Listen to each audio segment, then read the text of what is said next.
Even though you've been freeloading, unemployed for so long, you're so cocky. Get out. Don't think you can live this luxuriously forever.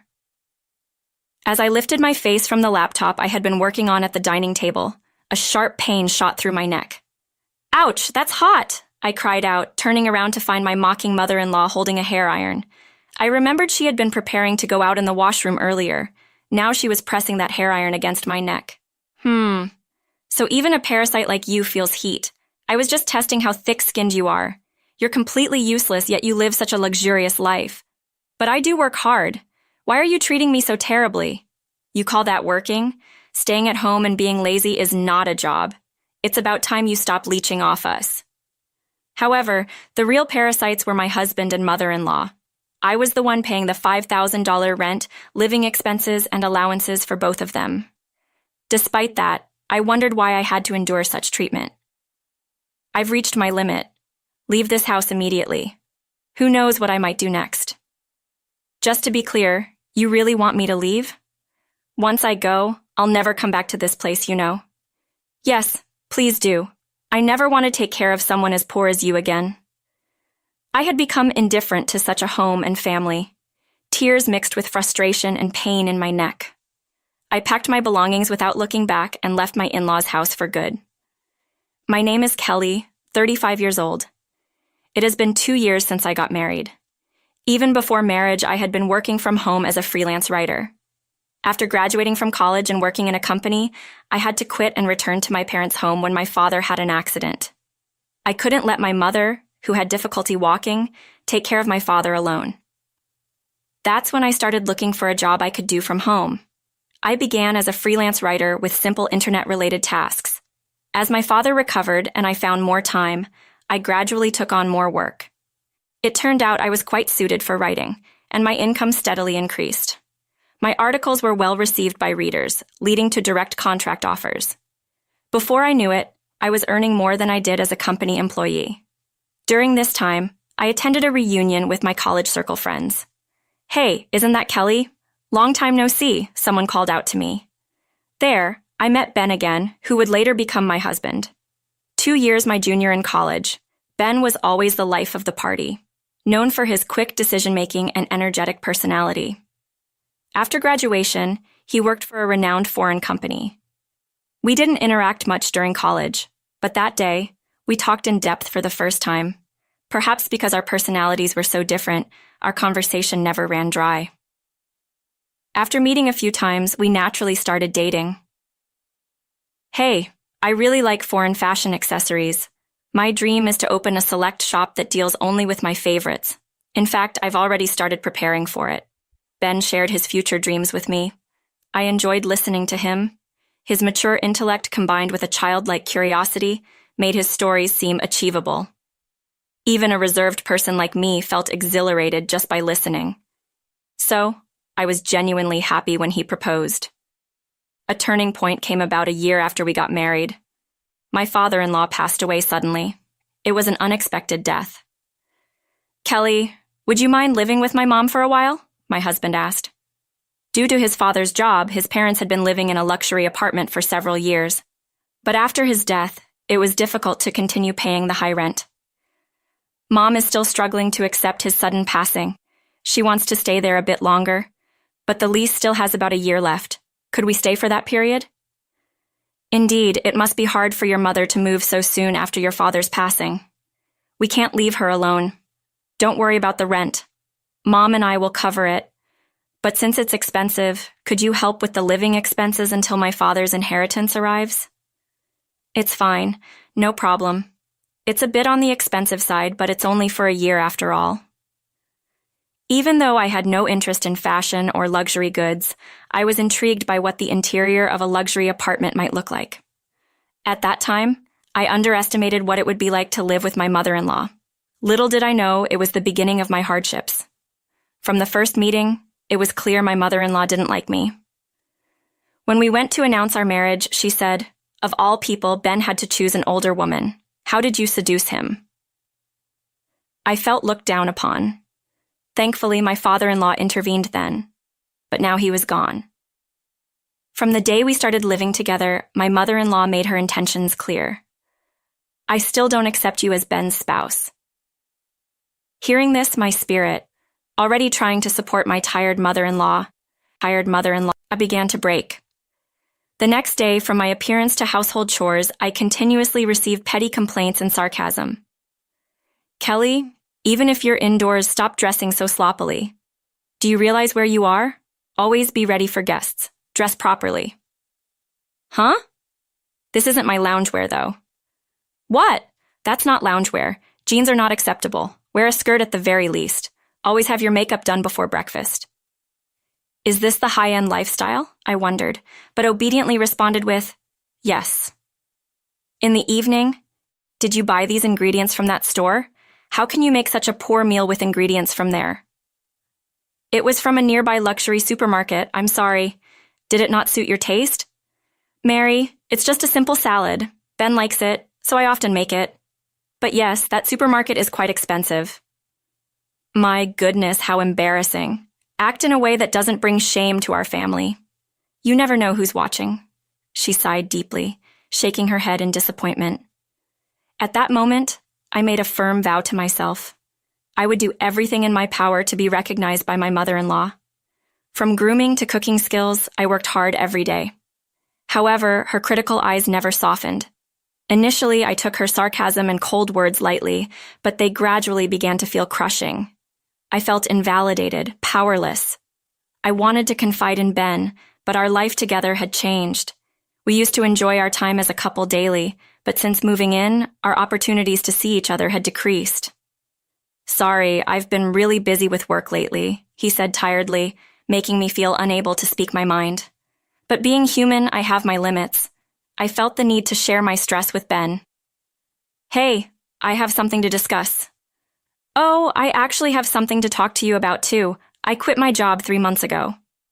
What? Quit? What do you mean? Don't worry, I've already started another job. Remember the select shop I always wanted to open? I finally launched it. I'm co-managing it with Senior Eric. What? You never mentioned any of this before.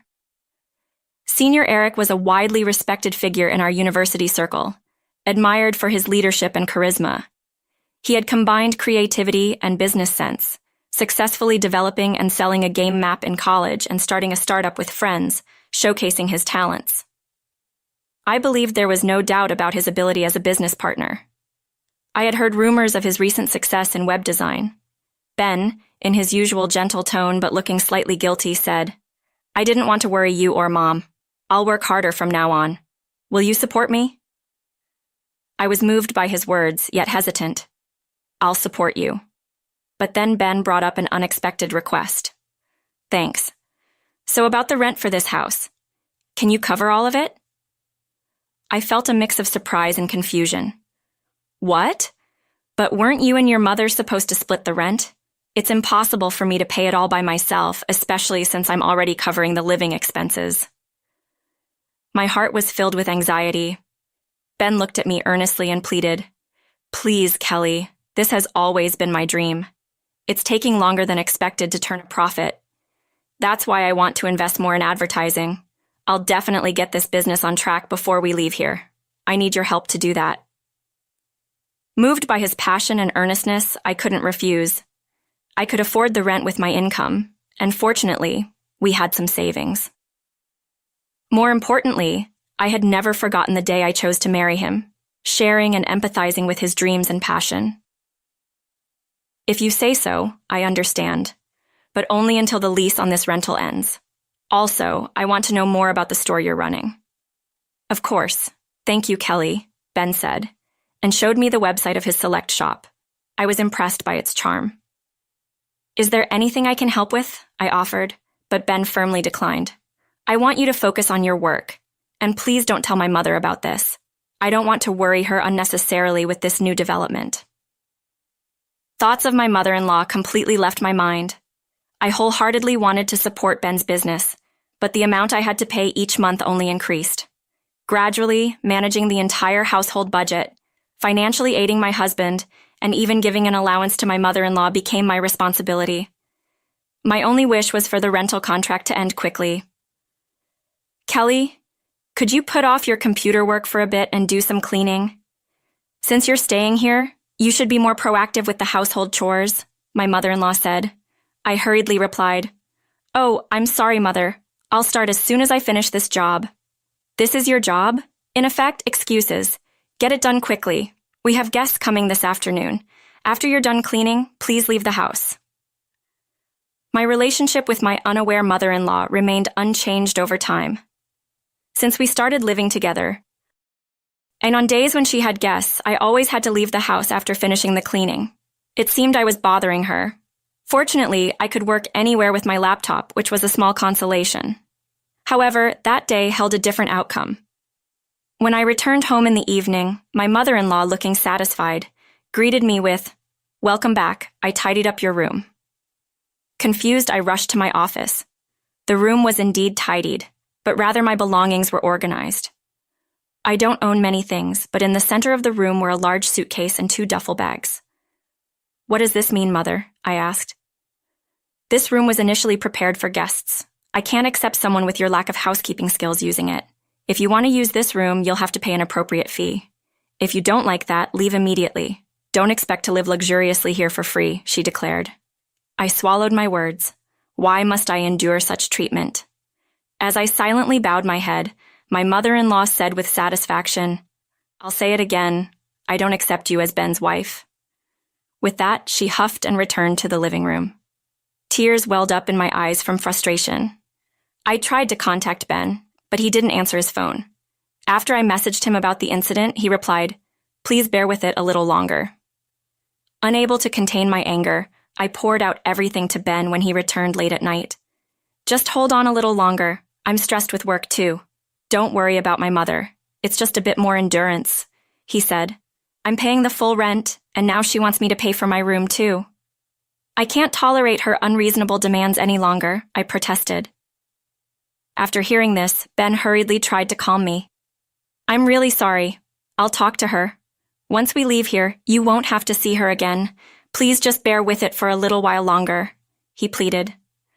"Soon, and then I'll never have to see her again." Ben's words slightly eased my anger. The next day, Ben seemed to be talking to his mother before he left. We had breakfast together, but there were no usual sarcastic remarks from my mother-in-law. Since my room was tidied up, I decided to continue working at the dining table. "Are you leaving today?" At my mother-in-law's words, I looked up from my computer. Instantly, I felt a sharp pain in my neck. "That's hot," I screamed, turning around to see my mother-in-law standing there with a smirk, holding a hair iron. "What are you doing?" I exclaimed. That was all I could say as I held my painful neck and rushed to get a cooling pack from the fridge. Thinking back, my mother-in-law had been getting ready to go out in the washroom earlier. She had used the hair iron she was holding against my neck. "Oh, so you can feel the heat too. I wanted to see how thick-skinned you are. Living such a luxurious life, yet so useless." "I work hard too. Why would you do something so terrible?" "Working? You're just using your at-home job as an excuse to slack off. Nothing but an unemployed person. It's about time you consider our situation and become independent," said my mother-in-law. In reality, I was the one bearing the rent and living expenses, yet I couldn't understand why I was being treated this way. Before I knew it, I was glaring at her. What's with that look? The look of a poor person. I've reached my limit. Leave this house immediately. Otherwise, I don't know what I'll do next. Am I really allowed to leave? I won't come back here ever again, you know? Yes, that's fine. I'm fed up with taking care of poor people like you. Filled with intense pain and disappointment, I cried as I packed my things. Since my mother-in-law had already organized my belongings the day before, it didn't take long. I no longer cared what happened to this house. I left my in-laws' home without looking back. After receiving treatment at the hospital, I went to my usual cafe to calm down. The spacious table arrangement and quiet environment were ideal for focusing on work. As I was contemplating whether to contact Ben, I was suddenly approached. "Kelly, is that you?" To my surprise, it was Senior Eric. "It's been a while. How's Ben doing?" "Senior Eric? Long time no see. Ben is in your care. I heard you were the co-owner." "Sorry, I couldn't greet you earlier," I replied as he furrowed his brow. "Co-owner? What do you mean? I just helped with the website design on Ben's request." "Really?" I was shocked. He lied then. I heard you were the sponsor, Senior Eric said. I was surprised by this revelation. Ben had rented a different apartment and seemed to have worked hard for the first few months. However, he had others manage the inventory and shipping from the beginning. For the online shop's promotion, he didn't do it himself but paid for advertising services. I advised him to do it himself at first, but he insisted it wasn't the role of a businessman. He seemed fixated on his ideal image of a business owner, As a result, there was no increase in foot traffic or sales, just mounting expenses. Despite this, he gave up too soon. According to Senior Eric, Ben is now deeply involved in internet business, paying high consultant fees. By the way, have you heard about your father-in-law's inheritance? There was quite a bit of debt, not as much as expected, but your mother-in-law is managing her share, so they're financially comfortable. Plus, he said, with his wife's good income, even if he fails, they'll be fine really. But that funding is also running low. He's been living extravagantly, acting like a business owner, and sometimes treating his juniors. I was at a loss for words. The reason I had to cover my mother-in-law's allowance was that they had used up my father-in-law's inheritance. Ben's recent frequent requests for financial support were probably because his funds were running low. He hadn't told me about the inheritance, perhaps for that reason. Doubts connected with Senior Eric's words, and everything became clear. I got up unsteadily, thanked him, and left the cafe. Before I knew it, I was in front of my parents' house. Seeing me with my luggage, my father looked surprised. Tears overflowed as I saw the faces of my parents, who I had been holding back my sorrow from. Tell us what happened. Your mom and I are always on your side. That's right. You always try too hard on your own. Their warm words made me cry again. Then crying, I told my parents everything. Ben's secrets, the terrible treatment from my mother-in-law, and the fact that I was bearing all the expenses for my in-laws' house. My parents were both outraged and cried with me. There's no need to go back to your in-laws' house. Live for yourself from now on, my father said. His words deeply resonated with me. After talking about everything, I felt a weight lifted from my heart. What have I been living for these past months?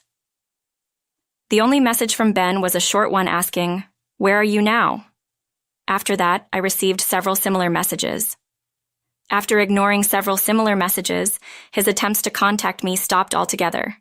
To Ben, my existence must have been just that insignificant. More than sadness, I felt a firm resolve. Just having a meal with my parents, I could feel the warmth of a family. Maybe what I had been seeking were such simple moments of happiness. While staying at my parents' house, I gradually felt like I was regaining myself. About 2 weeks later, Ben called, probably because the rent payment was due. "Kelly, where are you? Have things calmed down with Mom? She feels bad about it. Aren't you coming back soon?" "I'm at my parents' house now. I plan to live here from now on. Your mother said she's tired of taking care of a poor person like me, and I'm not going back. Let's get a divorce." "Wait, why divorce? If living with Mom is the problem, let's sort it out. I'm coming to pick you up. Let's talk in person." "Why should we talk now when there was no contact before? And how's your business?" After that question, there was a moment of silence. "Actually, I'm seeking advice from someone knowledgeable in business. There might be a big plan realized next month. That's it. Let's go look for a new place to live before that," Ben said. "Don't change the subject. You haven't told me anything important. That's why I don't want to talk anymore. I'll write the divorce papers and send them to you," I said and hung up the phone. However, that night, Ben suddenly appeared at my parents' house. I talked to him through the gap in the door with the chain on. "Kelly, please don't be mad. Let's go back. Mom feels bad about it. Come on. Stop sulking." "Sulking? I was kicked out of the house by your mother. Don't take it seriously." "Not take it seriously? Did you know why I left the house? Your mother pressed a hot hair iron against my neck and burned me. I don't know what else might happen, and there's no way I can go back." I brushed back my hair to show him the burn mark on my neck. "Did Mom really do that?" "I'm sorry. I didn't know. Why didn't you tell me? Mom told me it was just a simple fight. I'm really sorry. Are you okay?" A simple fight? His flippant words made my anger boil over. I had planned to decide on a divorce without facing him, but my indignation overflowed. I felt the same anger towards both my husband and mother-in-law. I thought of blaming them thoroughly. The outrage in my heart seemed to burn. Anyway, I'm not coming back. You should go home too. I'll contact you again tomorrow. Really? Will you actually contact me? I can't accept a divorce without even discussing it. If you don't contact me, I'll come back tomorrow. Ben said this and left. I prepared and arranged to meet with Ben and my mother-in-law 3 days later in the afternoon. The place for the discussion was a cafe restaurant on the 30th floor of a luxury hotel. On the day, I dressed in a high-end brand dress, revealing my neck and styling my hair up. My mother-in-law looked displeased yet pleased at the sight of me. Thank you for gathering today. I have reserved afternoon tea, so please enjoy it. I smiled at my mother-in-law and Ben. Ben seemed a bit relieved at my calm demeanor. Soon, tea and small appetizers were served at our table. Before we started eating, my mother-in-law began to speak to me. Kelly, I'm truly sorry about last time. I was wrong. Ben scolded me harshly. You'll forgive me, won't you? I didn't respond immediately and quietly continued eating my appetizer. Then I turned my neck to show the burn scar. I can forgive you. Not until this scar fades. Also, are you aware that Ben quit his job? Ben shook in surprise. My mother-in-law looked at him in astonishment. What? What do you mean he quit? He's been saying he's busy every day. He's busy right now. He's an honorable businessman. Wait a minute, Ben panicked. What do you mean, businessman? Did you start your own business? Ben, explain yourself. As my mother-in-law interrogated him, I smiled contentedly while watching Ben struggle to make excuses. At that moment, the tea stand was brought to our table. I enjoyed the delicious-looking sweets while watching Ben and my mother-in-law argue. The view from the luxury apartment was great, but the view from this 30th floor cafe was also special. By the way, Ben, what have you been engrossed in lately? I heard from Senior Eric that you quit the select shop. Is that true? What? How did you... Ben lost color in his face, looking surprised and scared. Meanwhile, my mother-in-law tightly gripped his arm, confused and repeatedly asking, What happened? Why would you do that? I know everything. Ultimately, you were more obsessed with being a successful person than a businessman, right? Despite having no business sense, you just impulsively went ahead and ended up spending all the inheritance your father left, didn't you? Wait, Ben, what does she mean by that? You used up all the inheritance. Could it be... My mother-in-law's voice was full of suspicion and anger. Yes, exactly. Ben has used up all your inheritance as well, right? So our household finances are completely depleted because of Ben. Hey, stop. Don't talk anymore, Mom. Don't worry. I'll find a solution. Ben was frantically trying to control the situation. My Ben, I believed in, betrayed me so much. My mother-in-law's voice was full of despair, and she leaned back on the sofa in shock.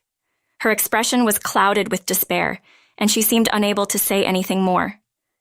I continued speaking calmly while pretending to be unaware. Mary, actually, I have been covering all the expenses for the house. Even the allowance you thought Ben was giving you came from my wallet. In addition to that, I've been paying for Ben's expenses while he's been gallivanting around as a businessman. No way. How could that be?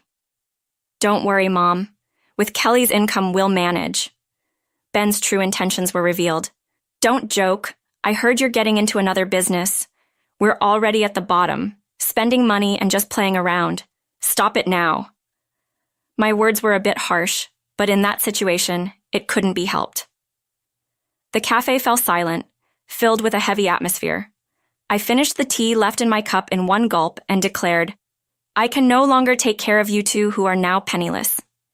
You will need to take care of next week's rent payment. And regarding the divorce, let's proceed firmly through a lawyer. As I stood up, I took out the divorce papers from my bag and placed them on the table. Ben pleaded tearfully, I don't want a divorce. Please don't do this. But my mind was already made up. My mother-in-law's face was trembling with paleness. Kelly, wait. I'm truly sorry. I had no idea. Without you, we can't survive. Kelly, help us. We're family. The word family coming out at this moment was unexpected, but it was too late. You said before that you didn't accept me as family. Didn't you marry as compensation for the burn? I would like you to start with this payment. I hope you still have this month's allowance. Saying that, I left the two of them in the hotel. Ben remained silent, ultimately saying nothing, looking up at the high-rise floors from the ground. I hope they felt the sensation of being cast down from heaven to earth, marking the end of my revenge. Afterward, we got divorced.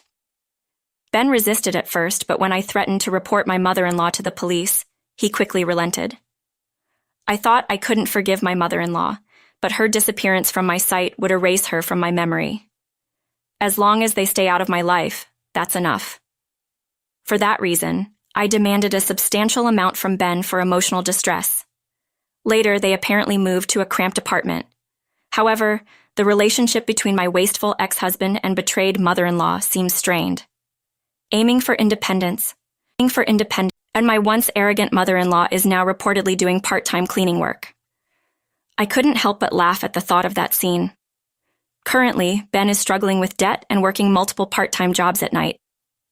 It seems that working as an employee was more suited to his true nature. The active personality of Ben that I once found attractive was, from another angle, just impulsive and shallow foolishness. Living in the luxury apartment and the inheritance from my father-in-law must have revealed his flaws more clearly. I continue to work actively from my parents' home. I met with Senior Eric later and conveyed to him the details and my gratitude. He appreciated my writing skills, and now I am receiving work from him. For the time being, I plan to focus on living for myself.